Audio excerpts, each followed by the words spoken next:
نحمده ونستعين ونستغفره ونؤمن به ونتوكل عليه ونعوذ بالله من شرور أنفسنا ومن سيئات أعمالنا من يهده الله فلا مضل له ومن يضلل فلا هادي له أما بعد فقد قال الله تعالى في القرآن المجيد بعد أعوذ بالله من الشيطان الرجيم بسم الله الرحمن الرحيم ولوطا إذ قال لقوم أتأتون الفاحشة ما سبقكم بها من أحد من العالمين إنكم لتأتون الرجال شهوة من دون النساء بل أنتم قوم مسرفون وما كان جواب قوم إلا أن قالوا أخرجوهم من قريتكم إنهم أناس يتطهرون.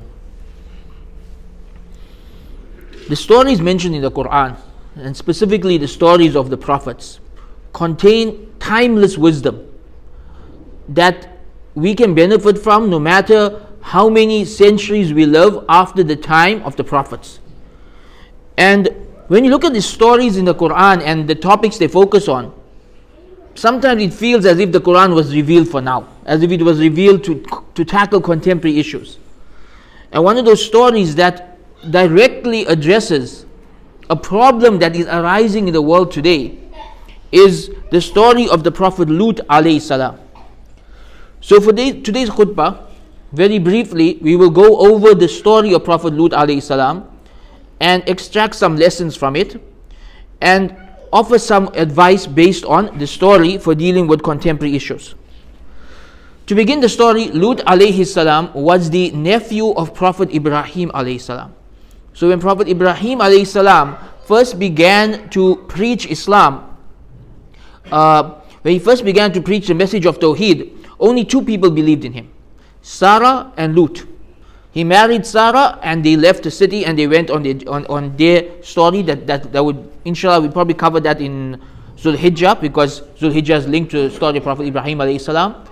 But his nephew Lut also had to leave the city as the only believer there, and he also became a prophet and he was sent to a different city to preach Islam in that city. Now Lut alayhi salam, one thing that's unique about his story is that it's mentioned with the stories of the perished nations, right? Of the nations that were destroyed for their sins. But it's the only one not mentioned with the name of the city. It's a very interesting point. When you read the stories of the perished nations in Surah Al-A'raf, Surah Hud, Surah Shu'ara, every city is mentioned by name besides one. So we have the city of Ad that received the Prophet Hud alayhi salam. The city of Thamud that received the Prophet Salih alayhi salam. The city of Madian that received the Prophet Shu'aib alayhi salam. And then we have Qawm Lut, the people that Lut was sent to. No city is mentioned by name for this group only. And the scholars mention multiple reasons why the city is not mentioned by name. One is because people were already familiar with the name. So if you look at the stories of Hud and Salih and Shu'aib, these are stories not found in other religions. So, this was new information for the people. But the story of Lut alayhi salam is well known to Jews and Christians, and the names of the cities are well known in the Bible, right? The cities of Sodom and Gomorrah, which is where the word sodomy comes from. And these names were already known to the people. Another reason mentioned is that the crime or the sin of the people of Lut was so severe and so disgusting in the sight of Allah that he didn't even want to mention them by name, not even the city by name. Like, they didn't deserve to be mentioned by name at all. This is an explanation given by some of the early scholars for why the name of the city is left out. That their crime was so abhorrent to the Creator, that what they had done. So we know that every prophet that was sent to a community, that community had a specific crime or sin that that was unique to them, and that brought about the azab of Allah. And with the people of Lut alayhi salam, there were multiple crimes, but one stands out. There's one that's mentioned over and over again in the Quran explicitly. And nowadays there's a group of people who are trying to hide these verses or reinterpret these verses or spin the meaning of these verses, but the verses are very clear. And I'll try to be as polite as possible in translating these verses because there's children here, but nonetheless, listen to the message of Lut alayhi salam to his people. Lut alayhi salam said, وَلُوطًا إِذْ قَالَ لِقَوْمِهِ أَتَأْتُونَ الْفَاحِشَةَ مَا سَبَقَكُمْ بِهَا مِنْ أَحَدٍ مِنَ الْعَالَمِينَ. When Lut told his people, you are committing an immorality that no one before you in the history of this world has ever done. So the first point we learn is that the crime of the people of Lut alayhi salam was a fahisha. It was a sexual immorality. It was something of a immoral nature. The word fahisha is used. The second thing we learn is that they were the first people in history to do this. They were the first people in history to commit this crime. Right, the sin. Then he explains what the sin is. And it's so explicit, it's ridiculous that there are people today trying to reinterpret these verses because the verses are so explicit and clear. He says, إِنَّكُمْ لَتَأْتُونَ الرِّجَالَ شَهْوَةً مِّن دُونِ النِّسَاءِ. You are fulfilling your desires on men instead of women. بَلْ أَنْتُمْ قَوْمٌ مُسْرِفُونَ. You have exceeded all bounds. So very clear, the crime of the people of Lut was that they fulfilled their sensual desires on men instead of women. Homosexuality was the crime of the people of Lut alayhi salam. Now we know today some people have tried to reinterpret this, and if you really have to look at the verses and try to fit in the reinterpretation, it makes it really bizarre, because what the modern groups are trying to say is that this surah is not talking about homosexuality. They say it's talking about rape. Now does that make any sense? If you're fulfilling your desires on men instead of women, if it's talking about rape, what would be the conclusion of that verse? I don't want to say it, just think about it, how bizarre that sounds, right? How ridiculous that sounds. It's not, it's talking about actual, consensual intimacy. So this verse is very clear, it's very explicit. And if you open any book of tafsir written in the past 1,400 years, they all have the exact same explanation for this verse. There is no two opinions, there is no difference of opinion, there's no room for interpretation. This is a matter of ijma'. It is a matter of consensus. Every school of thought, every madhab, even across Sunni and Shia lines, there is consensus that this is something that is prohibited. It's not even something like one school of thought has a different opinion. There has always been a consensus in Islam that this kind of relationships that are being promoted today in the West is haram. Right? Our religion makes it very clear the only kind of intimate relationship that's allowed is between a man and his wife. Right? The only type of intimate relation that's allowed is in marriage between a man and his wife. Right? In terms of modern terms. All these other modern relationships are clearly prohibited in the Quran. And the people of Lut responded, مَا كَانَ جَوَابَ قَوْمِ إِلَّا أَنْ قَالُوا أَخْرِجُوهُمْ مِنْ قَرْيَتِكُمْ إِنَّهُمْ أُنَاسٌ يَتَطَهَّرُونَ. His people said, kick him out of the city because these people want to be pure. So his people tried to expel him from the city for his crime. يَتَطَهَّرُونَ. He wants to live a chaste life. He wants to live a modest life. And by the way, society is moving in that direction. Society today is moving in that direction where 20 years ago they called for gay rights. Now they're calling for forcing you to teach your children about it. 20 years time, you'll be a criminal for not being gay. They're moving in that direction where before you know it, they'll want to kick us out for being unasu yatatahharun, for people who want to be pure. In another surah, Surah Shu'ara, again it's mentioned very explicitly. أَتَأْتُونَ الذُّكُرَانَ مِنَ الْعَالَمِينَ. Are you lusting after the men of the world? وَتَذَرُونَ مَا خَلَقَ لَكُمْ رَبُّكُمْ مِنْ أَزْوَاجِكُمْ. And you are casting aside those whom Allah created to be your wives. وَالْ أَنْتُمْ قَوْمٌ عَادُونَ. You are people who have gone astray. You are people who have transgressed all boundaries. Again, how much more explicit can the Quran get? أَتَأْتُونَ الذُّكُرَانَ مِنَ الْعَالَمِينَ. You are lusting after the men of the world. For a man to desire a man in that way is something that is prohibited, to act on such desires. And the third place where the message of Lut is mentioned, Surah Naml, the very next surah, again the same message. وَلُوتًا إِذْ قَالَ لِقَوْمِهِ أَتَأْتُونَ الْفَاحِشَةَ وَأَنْتُمْ تُبْصِرُونَ. When Lut said to his people, are you committing immorality while watching each other? So this is another crime that the community did, that they would actually do these sins openly in front of each other, right? It wasn't even done behind closed doors. إِنَّكُمْ لَتَأْتُونَ الرِّجَالَ شَهْوَةً مِّن دُونِ النِّسَاءِ. Again, very, very clear. No room for reinterpretation. إِنَّكُمْ لَتَأْتُونَ الرِّجَالَ شَهْوَةً مِّن دُونِ النِّسَاءِ. Are you fulfilling your desires on men instead of women? Are you fulfilling your desires on men instead of women? بَلْ أَنْتُمْ قَوْمٌ تَجْهَلُونَ. But you people are ignorant. وَمَا كَانَ جَوَابَ قَوْمِ إِلَّا أَنْ قَالُوا أَخْرِجُوا آلَ لُوطٍ مِنْ قَرْيَتِكُمْ إِنَّهُمْ أُنَاسٌ يَتَطَهَّرُونَ. And again the same line is repeated from the other surah. His people's response was simply, kick Lut and his family out. These people want to be pure. So the story of Lut alayhi salam continues, and it says that for years he tried preaching to his people. He tried to get them to come back to the straight path. And the straight path here, we mean straight, like, even in the other sense of the word straight. And they didn't want to listen. And then eventually, Allah sent His azab, but it came in a very unique way. The azab of Allah comes in a very unique way to these people. And Allah sends 3 angels in the form of handsome young men. And these angels go and visit Ibrahim alayhi salam.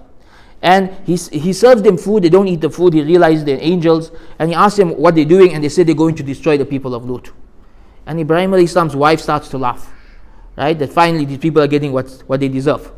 Right? She starts to laugh. And Ibrahim alayhi salam tells, give them a chance, give them time to repent. And he said, it's too late. Allah's azab has come. Right? So they go to the city. And Lut alayhi salam, when he sees these young men, he realizes that the men of the city are going to try and molest these men. So he tries to hide these young men from the people of the city. And his wife betrays him and tells the people of the city that we have these men in our home, come and do what you want to them. Right? So this is where the other angle comes in. Right? Where they were literally, for these 3 men, they were trying to force themselves on them. And so this is when the men reveal themselves to be angels, and they destroyed the city, leaving only Lut alayhi salam and his family, except his wife. They punished his wife as well. The entire city were destroyed, including the wife of Lut alayhi salam. And in here, multiple lessons. Number 1, people say, what's the big deal? The big deal is that this is something so sinful in the sight of God that He destroyed a nation for it and mentioned the story multiple times in the Quran. Right? If this was a small thing, if this was something normal, if this was something that, it's okay, no big deal about it, why would Allah mention a story in the Quran of Him destroying an entire community for this? And He mentioned the story over and over again in multiple surahs. If you look at Surah Naml, it doesn't even mention the story of the other perished nations. It doesn't mention Ad or Samud or Madyan. It only mentions the story of Sulaiman and the story of Lut. Right? So this story is mentioned more times than the other perished nations. And it's made very clear what their crime was. It's made very clear what their sin was. And we have to mention this today because there is a strong movement today to change the religion. You see, throughout history, there have always been people who commit these sins. And there have always been people who had these inclinations. But if it was something private, and they knew it was a sin, they committed a sin in private, that was between them and Allah. What we have today is 2 bigger problems. Number 1 is they made this an identity. They made it the identity. So it's not just a sin, it's the identity, it's who they are. This is something new. People never made this identities before. Right? To build your entire identity on who you're attracted to, it's a very bizarre and new thing in human history. Number 2, and this is the worst part, this is the biggest problem that we face today. People are trying to change the religion. This is where the biggest problem comes in. You see, if someone's committing a sin in private, that's between them and Allah. But when someone is trying to change the religion of Allah, if someone is saying, oh, there's room for interpretation, oh, there's a new meaning to that verse, oh, your understanding is outdated, there's a new interpretation of the surah. When people are now trying to change the meaning of the Quran to suit their own desires, this is not just a sin, this is now stepping into the level of kufr, of leaving the fold of Islam, of messing with Allah's law, of messing with Allah's words. And this is a very dangerous problem that is now starting to spread amongst the younger generation. Our younger generation are growing up in a world where these types of relationships are normalized. In every movie, in every TV series, in every cartoon, in every video game, these things are normalized. And they're normalized to such a level that the kids grow up, if you don't teach them what Islam says on these topics, if you don't have conversations with your kids, if you don't sit your son down and explain to them what's the natural way and what's expected of them when they grow up, that you as a boy should be attracted to girls and you should marry a woman, and we expect you to get married to a woman one day and to have children one day. This is the natural way. If you don't have these conversations with your kids and they're absorbing these movies and they're absorbing these TV series and they're going to non-Muslim schools and being indoctrinated with this, then we're going to have a big problem 5-10 years down the line, because we'll have a generation who won't even think this is wrong. We'll have a generation who won't even think this is wrong. And we've seen this already with other sins, right? Because remember, this comes at the tail end, or maybe in the middle, of a series of other sins that were halalized over time. It starts back in the 1960s, where people started fighting for their rights to fornicate, right? And we thought that will never spread to the Muslim community. That this is just something that the non-Muslims are doing. But now, in our community, zina is normal amongst the youth. People don't even bat an eyelid when they hear somebody committed zina. It's become so normalized that this culture has become completely normal, and it's haram, it's a major sin, but people don't think of it as that anymore. And this is a continuation of that, because what happened in the West is first they normalized fornication, then they normalized adultery, then they went to gay rights, then they went to lesbian rights, then they're going to transgender rights. We don't know what's coming next. Right? I have 3 or 4 ideas in mind. I don't even want to mention them, right? Because kids may be traumatized when they hear them. But there's a lot of more filthy things down the line that they're going to try and normalize. And this is a slippery slope going deeper and deeper into immorality. And as Muslims, we have to be clear what our moral boundaries are. So it's important that every Muslim knows that these kind of intimate relationships are only allowed between husband and wife. And the natural way is for a man to be attracted to a woman and to marry a woman. And that these other kind of relationships are sinful. If somebody is committing this sin and admitting that it's a sin, they're still a Muslim, but they're committing a sin. If somebody is trying to change the religion, they're now overstepping the boundaries. And they're now stepping into very dangerous territory. And this is something that's important for us to repeat. It's something that needs to be taught to our children. The story of Lut alayhi salam is something every Muslim home should be familiar with. It's something that should be preached on every minbar. It's something that should be taught in every Muslim school. The Islamic norms when it comes to intimacy should be something our teenagers should be learning, so that they are not confused by the messages being put upon them by the broader society. We ask Allah to guide us, we ask Allah to protect us, we ask Allah to purify us, we ask Allah to allow our tongues to speak only that which is true. Subhana rabbika rabbil izzati amma yasifun, wa salamun al mursaleen, walhamdulillahi rabbil alameen.